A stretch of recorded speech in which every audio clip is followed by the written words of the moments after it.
खबर डोंबिवली से है, जहां महाराष्ट्र राज्य के आदेशानुसार पुराने वाहनों को शासकीय मंजूरी से भंगार पर बेच दिया जाता है और ऐसे वाहनों के मालिकों को उनके वाहन के वजन के अनुसार उचित मूल्य मिलना अनिवार्य है। हालांकि कल्याण उप प्रादेशिक परिवहन कार्यालय से मिलने वाली राशि में भारी अंतर पाए जाने पर भाजपा समर्थित रिक्शा चालक मालक संघ ने कल्याण के उमरडे स्थित उप प्रादेशिक परिवहन विभाग के मनमानी रवैये के विरोध में 1 दिवसीय धरना किया था।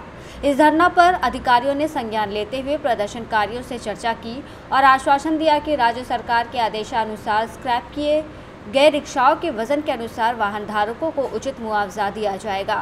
इस दौरान भाजपा रिक्शा चालक मालक संघ के कार्याध्यक्ष दत्ता मालेकर ने ये चेतावनी दी कि अगर ये आश्वासन जल्द अमल में नहीं लाया गया तो तहसीलदार कार्यालय के सामने आमरण अनशन किया जाएगा।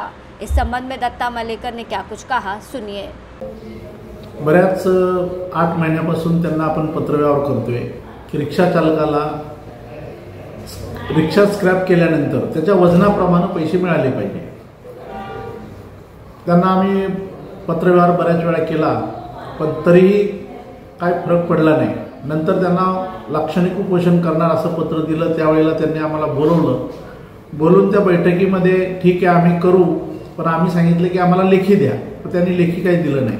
पण आज आम्ही लाक्षणिक उपोषण 3 वाजेपर्यंत केल्यानंतर त्यांनी आम्हाला लेखी पत्र दिले। त्यांनी सांगितलं की जे कोणी भंगार एजन्सी असतील त्यांना आरटीओने सर्टिफाय केलेला वजन काटाच तिथे ठेवून तुम्हाला वजन प्रमाणे पैसे दिले जातील। आम्ही त्यांनी आम्हाला लेखी आश्वासन दिलं।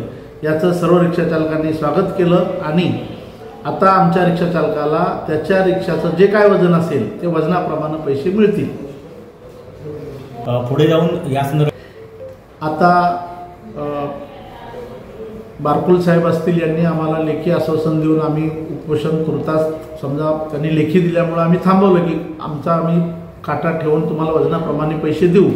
पण काही दिवसानंतर त्यांनी जर असंच एरे मागले असं चालू असेल तर आमच्या संघटनेच्या वतीनं कलेक्टर ऑफिस यांच्या कार्यालयासमोर आमरण उपोषण केलं जाईल।